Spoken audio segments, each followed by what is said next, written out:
Hi everyone. Today we're going to talk about conditional statements, and this is the part 1, and it goes with lesson 2.03. Our learning goals today are we're going to be able to write conditional statements, we'll be able to identify parts of a conditional statement, and we'll be able to write and identify forms of conditional statements. Let's review a little bit from our last lesson where we talked about the if-then statements.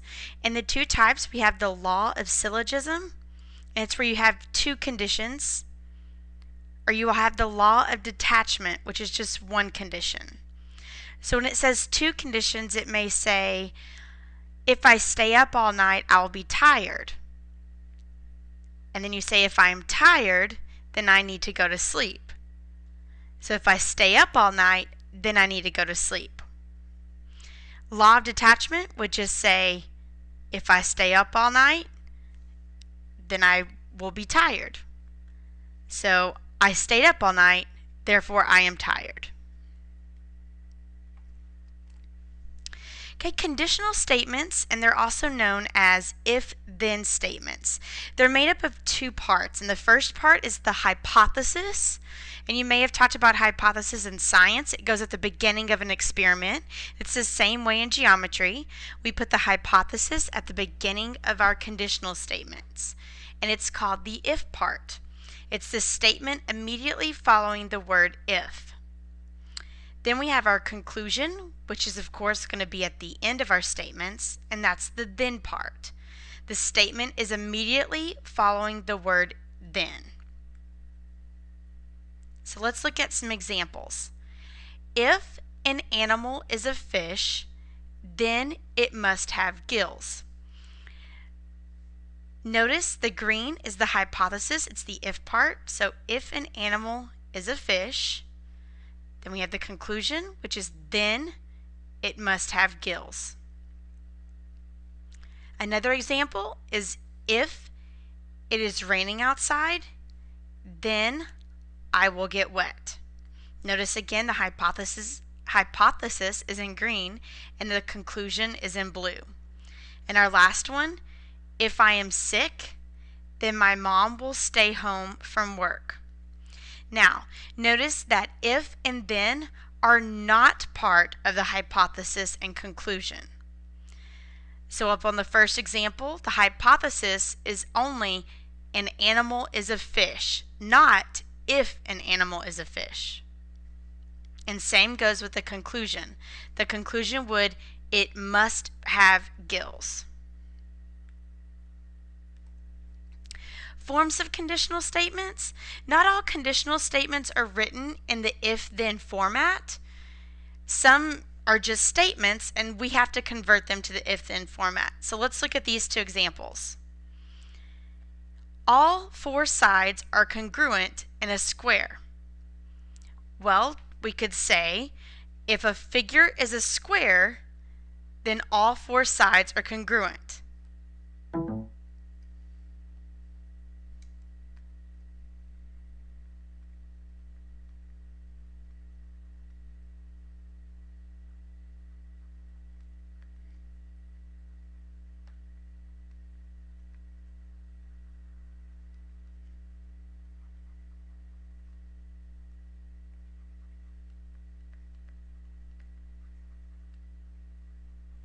I'm going to use a symbol for congruent just to save some space and time. Notice that I had to add a few words in there, and that's fine as long as it still follows the same truth value. Okay, let's look at the next one. A penny saved is a penny earned. So we could write that as an if-then statement or hypothesis conclusion by saying, if I save a penny, then I earn a penny.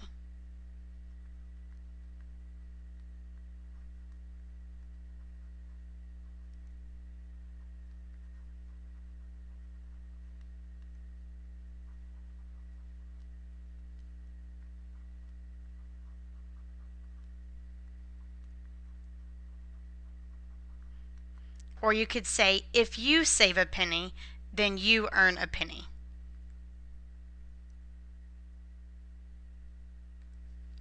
Okay, we also have the converse of a conditional statement. And the converse of a statement is when you switch the hypothesis and the conclusion. So you just switch the order that they were written in. So the original statement could say this right here. Here's the original. If an animal is a fish, then it must have gills.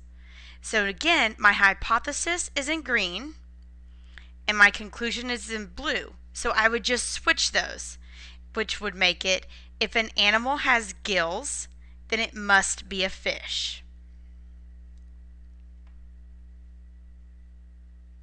Let's look at some examples. The conditional statement is, if the sun is shining, then I will go outside.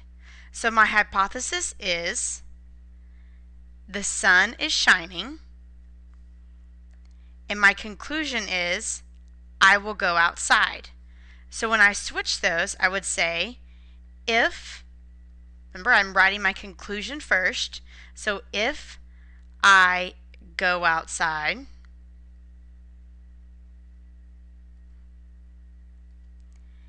then, I'm going to write my hypothesis in this position now, then the sun is shining.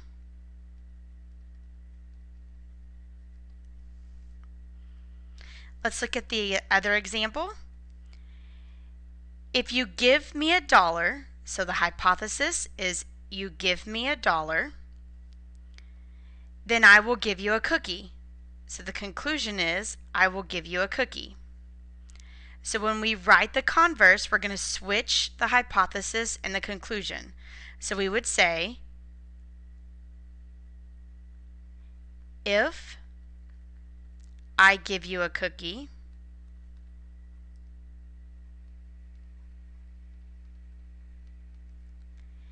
then you will give me $1.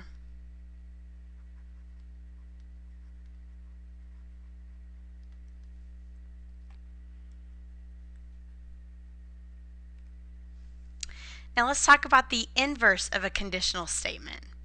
The inverse of a statement is when you negate the hypothesis and the conclusion. And negate means that we take the opposite, okay? So negate means opposite. And a lot of the times we just add in the word not. For instance, here's a conditional statement. If an animal is a fish, then it must have gills. So we want to negate both the hypothesis and the conclusion. So we would say, if an animal is not a fish, then it will not have gills. Let's look at some examples. We want to write the inverse. Let me first pick out the hypothesis and the conclusion. So it says, if the sun is shining, then I will go outside. So we want to put the word not in there, or we want to negate both the hypothesis and the conclusion. So we would say, if the sun is not shining,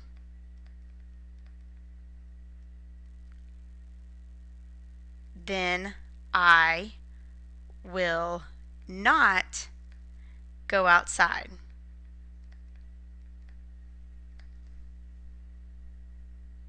Let's look at the next example. We want to identify the hypothesis and the conclusion. If you give me $1,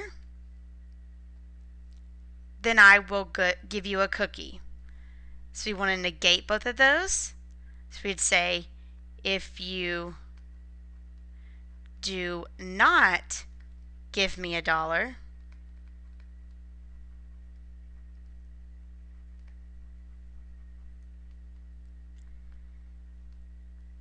then I will not give you a cookie.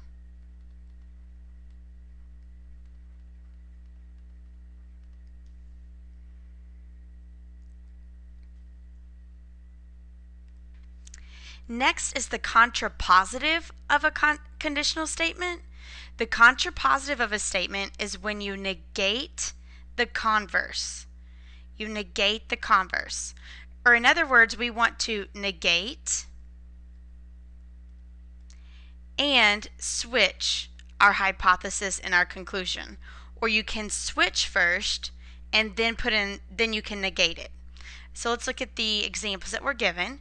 The original conditional statement is if an animal is a fish, so there's my hypothesis, if an animal is a fish, then it must have gills. Again, we want to negate and we want to switch. So when we do the converse, remember that's when we switch. We would say if an animal has gills, then it must be a fish. And then whenever we do the contrapositive, we want to leave the converse, so we still want to switch them, but now we want to just negate them. If an animal does not have gills, then it must not be a fish.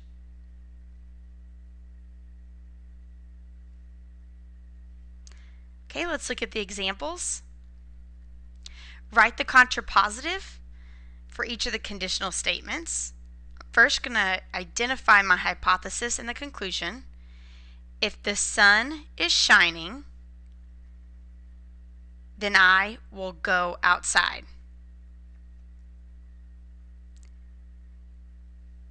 So first, I would switch them by saying, if I go outside, then the sun is shining.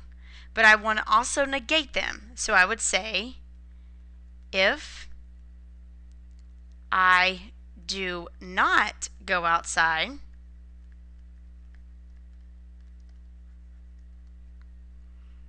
okay, now the next part would be the sun shining, but I'm going to negate it. So I'm going to say, then the sun is not shining.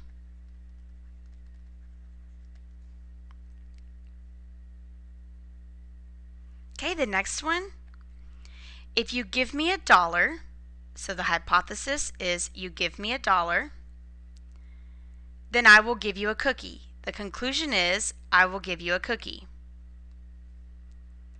So remember, for the contrapositive, I'm going to negate and switch. You can go in that order, or you can switch them and then negate, whatever it is that you prefer.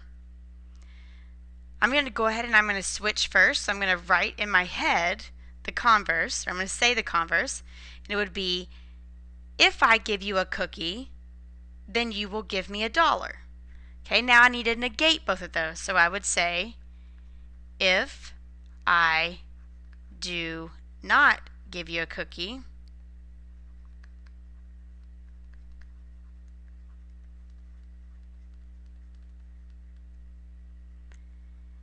then, okay, this is when I would talk about giving me $1, but I'm going to negate that. So I would say, then you will not give me $1.